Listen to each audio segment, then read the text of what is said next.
அழகே, சமீபத்தில் உன்னை பிரிந்த ஒரு ஆத்மாவானது இப்பொழுது உன்னோடு பேசுவதற்காக ஆசைப்பட்டு நின்று கொண்டிருக்கின்றது.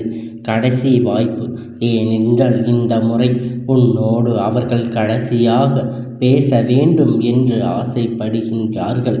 மீண்டும் ஒரு முறை இங்கு வருவதற்கு அவர்கள் விரும்பவில்லை என்பதுதான் உண்மை.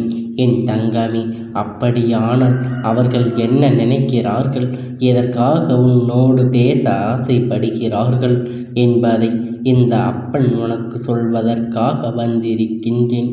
என் தங்கமே, அவர்களின் மனதில் ஏதோ ஒரு விஷயம் அதிகமாக அழுத்தத்தை கொடுத்திருக்கின்றது. அதனால்தான் உன்னோடு பேசிவிட வேண்டும், அதையும் இறுதியாக சொல்லிவிட வேண்டும் என்று நினைக்கின்றார்கள். அப்படி அவர்களுக்குள் மன அழுத்தம் கொடுக்கின்ற விதமான என்ன ஒரு முறை என் குழந்தையே நீ சிந்தித்து பார்க்க வேண்டும். என்னவென்று நீ யோசிக்க வேண்டும். என் தங்கமே, பித்ருக்களுக்கு தர்ப்பணம் செய்கின்ற நாட்களில் அவர்களுக்கு உன்னுடைய இல்லத்தில் வந்து சென்றுதான் இருக்கிறார்கள். அமாவாசை தினத்திலும் அந்த தர்ப்பணம் செய்கின்ற நாட்களில் அவர்கள் வந்து கொண்டுதான் இருக்கின்றார்கள். ஆனால் அவர்களுக்கு மன அழுத்தம் வருவதற்கு வேறு என்ன காரணம் இருக்க முடியும்? இருப்பினும் அதையும் தாண்டி அவர்களுக்கு கஷ்டங்கள் வந்ததற்கு காரணம் என்னவாக இருக்க முடியும்? என் குழந்தையே, அந்த ஆத்மா சொன்னபடி உன்னிடத்தில் அப்படியே சொல்கின்றேன். அதன்படி நீ நடந்து கொள்ள வேண்டும். இறந்த ஒருவர் அவரின் மனதில் மிகுந்த வேதனையோடு அருகில் வந்து கொண்டிருக்கின்றார். நான் அவரை பார்த்து, நீங்கள் யார், உங்களுக்கு என்ன வேண்டும் என்று கேட்ட பொழுதுதான் நான் புரிந்து கொண்டேன். அவர்கள் அகால மரணம் அடைந்திருக்கிறார் என்பதை. அதாவது இந்த உலகத்தை விட்டு செல்ல வேண்டும் என்று அவருக்கு ஆசை இல்லை. அதையும் தாண்டி அவருடைய போதிய காலம் அவரின் விதி முடிவுக்கு வந்ததால் இந்த உலகத்தை விட்டு செல்ல வேண்டிய கட்டாயம் வந்து விட்டது. நான் இந்த வாழ்க்கையில் எத்தனையோ ஆசையாக எண்ணம் வாழ வேண்டும் என்று நினைத்தேன் தெரியுமா? ஆனால் எனக்கு என்னுடைய விதி முடிந்தது. முதலில் ஏற்றுக்கொள்ளவே முடியவில்லை.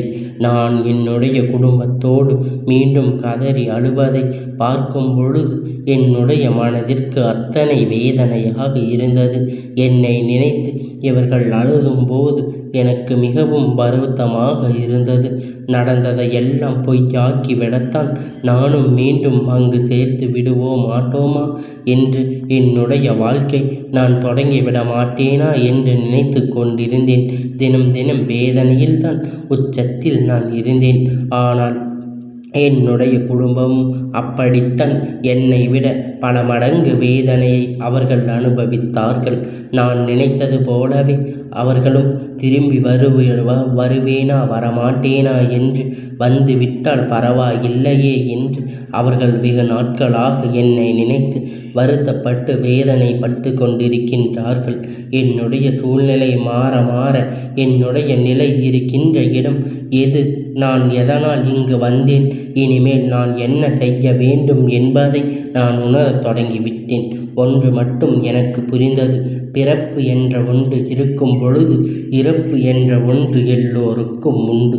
அது யாருக்கு முன் வரும், யாருக்கு பின்னால் வரும் என்பது மட்டும் தான் நமக்கு தெரியாத விஷயம். மற்றபடி இறப்பு வரும் என்பது எல்லோரும் அறிந்த விஷயம்தானே. நான் அதை இப்பொழுது ஏற்றுக்கொள்ள தொடங்கிவிட்டேன். எனக்கு கொஞ்சம் முன்னால் வந்து விட்டது. நான் என் வாழ்க்கையில் சரியாக வாழ்க்க முடியாமலே அது எனக்கு வந்து விட்டது. சீக்கிரமாக எனக்குள் இருந்தாலும் இப்பொழுது அதிலிருந்து நான் மீண்டும் வந்து விட்டேன். எனக்கென்று இருக்கின்ற தனி உலகம் நான் வாழத் தொடங்கிவிட்டேன். ஆனால் என்னுடைய குடும்பத்தில் உள்ளவர்கள் மட்டும் இன்னும் அதனை ஏற்றுக்கொள்ள முடியாமல் தவித்து நிற்கிறார்கள். ஏனென்றால் அவர்கள் நிற்கின்ற இடத்தில் அவர்கள் நான் தானே அங்கிருக்க வேண்டும். அவர்கள் இங்கு இல்லையே என்று நினைத்து அவர்கள் தினமும் கதறிக்கொண்டிருக்கின்றார்கள். இந்த உலகத்தை விட்டு சென்று விட்டேனே என்று அவர்கள் மிகுந்த வருத்தப்பட்டு கொண்டிருக்கின்றார்கள்.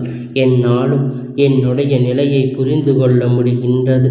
அவர்களால் அது முடியவில்லையே. அவர்களுக்கு மனவேதனை அதிகமாக இருக்கின்றது. எனக்கு புரிந்த இந்த விஷயம் அவர்களுக்கு இன்னும் புரியவில்லை. இந்த சூழ்நிலையில் இருந்து அவர்கள் மீண்டு வர வேண்டும் என்பது என்னுடைய முதலாவது விருப்பம். இரண்டாவது, இவர்கள் அதிகமாக என்னை நினைப்பது என்னை என்னுடைய இடத்தில் இருக்க விடாமல் காயப்படுத்துகின்றது. என்னால் எங்கும் இருக்க முடியவில்லை, அங்கும் இருக்க முடியவில்லை என்று மீண்டும் பழைய நிலை எனக்கு கிடைக்கப் போவதில்லை. நான் இருக்கின்ற இந்த நிலையை நல்லபடியாக தக்க வைத்து கொள்ள விரும்புகின்றேன். அதற்காக அவர்கள் என்னை நினைக்கக்கூடாது என்று சொல்ல வரவில்லை. அவர்கள் என்னை நினைக்கலாம். என்னுடைய நல்ல நினைவுகளை எப்பொழுதும் அவர்கள் நினைத்து கொண்டிருக்கலாம். இனிமேல் வரக்கூடியது என்ன என்பது கால கட்டாயமாகிவிட்டது. பிறகு அதை எதிர்பார்க்கக்கூடாது என்று தான் சொல்கின்றேன். இவர்கள் இந்த ரூபத்தில் வந்துவிட மாட்டார்களா? இந்த ரூபத்தில் வந்துவிட மாட்டார்களா என்றெல்லாம் இனிமேல் நான் இந்த உலகத்தில் இல்லை என்பதை புரிந்து கொள்ள வேண்டும். விதிவசம் எனக்கு வாய்ப்புகள் கிடைக்கிறது என்றால் அந்த குடும்பத்தில் யாரோ ஒருவரால் நான் நிச்சயமாக பிறப்பேன் என்பதை அவர்கள் உறுதி பார்க்க வேண்டும், உறுதிப்படுத்த வேண்டும். அது அவசியமில்லை. ஆனால் எதிர்பாராத நேரத்தில் அவர்களுக்கு நல்ல விஷயங்களை எல்லாம் நான் இப்பொழுது உயிரற்ற ஒரு ஆன்மாவாக என்னால் அவர்களுக்கு எப்பொழுதும் நல்லதை செய்ய முடியும். அவர்களின் வாழ்க்கையில் நல்லதை நடத்தி கொடுக்க முடியும். எங்கிருந்தாலும் எனக்கு அவர்களுடைய ஞாபகம் இருந்து கொண்டேதான் இருக்கும். அதற்காக அதை மட்டுமே நினைத்து கொண்டு இருக்க முடியாது அல்லவா?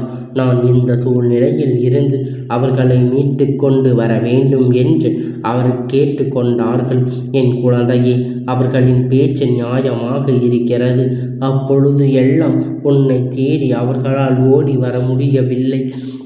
அதற்காக அவர்கள் இருக்கின்ற இடத்தில் அவர்களின் ஆத்மா சாந்தியடைய வேண்டும் என்று நீ வேண்டிக் கொள்வதோடு மட்டுமல்லாமல் அவர்களுக்கு மன நிம்மதி கிடைக்க வேண்டும் என்று நீ நினைக்க வேண்டும். என் குழந்தைக்கு இந்த வாழ்க்கை எல்லோருக்குமே ஒரு விஷயத்தை நிச்சயமாக கொடுக்கும், சில விஷயத்தை எடுத்துவிடும். அதுபோலத்தான் இவர்களின் நிலைமையும் இப்பொழுது இருக்கின்றது. இவர்களின் ஆத்மா சாந்தியடைய செய்ய வேண்டியது உன்னுடைய பொறுப்பு. அவர்களின் கஷ்டங்களையும் கண்ணீரையும் அவர்கள் எதிர்பார்க்கவில்லை. உனக்கென்று ஒரு எதிர்காலம் இருக்கின்றது. அந்த எதிர்காலத்தை நல்லபடியாக வாழ வேண்டும், வாழ்ந்து செல்ல வேண்டும் என்றுதான் அவர்கள் சொல்கிறார்கள். மாறாக எந்த ஒரு விஷயத்தையும் அவர் உன்னிடத்தில் எதிர்பார்க்கவில்லை. இனிமேலாவது இந்த வாழ்க்கை இந்த தவறை செய்யாமல் இருக்க வேண்டும். ஒரு முறை நடந்துவிட்டது என்பதற்காக மீண்டும் மீண்டும் அதே விஷயத்தை செய்யாமல் அதை நினைத்து கொண்டிருக்காமல் நீங்கள் சந்தோஷமாக இருந்தால் அதை கண்டு சந்தோஷப்படுகின்ற முதலாவது நபர் என்றும் உறுதி வாக்கினை கொடுக்கின்றார். என் தங்கமே, அந்த ஆத்மாவுடைய கடைசி வாக்கினை நிச்சயமாக நீ என்னவென்று கேட்டு விட்டாய் அல்லவா? அவர் சொன்ன விஷயம் நீ புரிந்து கொண்டாய் அல்லவா? அதனால் இனிமேலும் அவர் இருக்கின்ற இடத்தை நிம்மதியாக இருக்க விட்டு நீயும் சந்தோஷமாக உன்னுடைய எதிர்காலத்தை கடந்து செல்ல வேண்டும். எப்பொழுதும் அவர் அங்கு மகிழ்ச்சியாக இருப்பார் என்று நீ தெரிந்து கொண்டாய் அல்லவா? அவர்களை வேதனைப்படுத்தாதவாறு நீ நடந்து கொள்ள வேண்டும். என் செல்ல குழந்தையே, இந்த அப்பனுடைய ஆசீர்வாதங்கள் அவருக்கு எப்பொழுதும் முழுமையாக கிடைத்து கொண்டே இருக்கும்.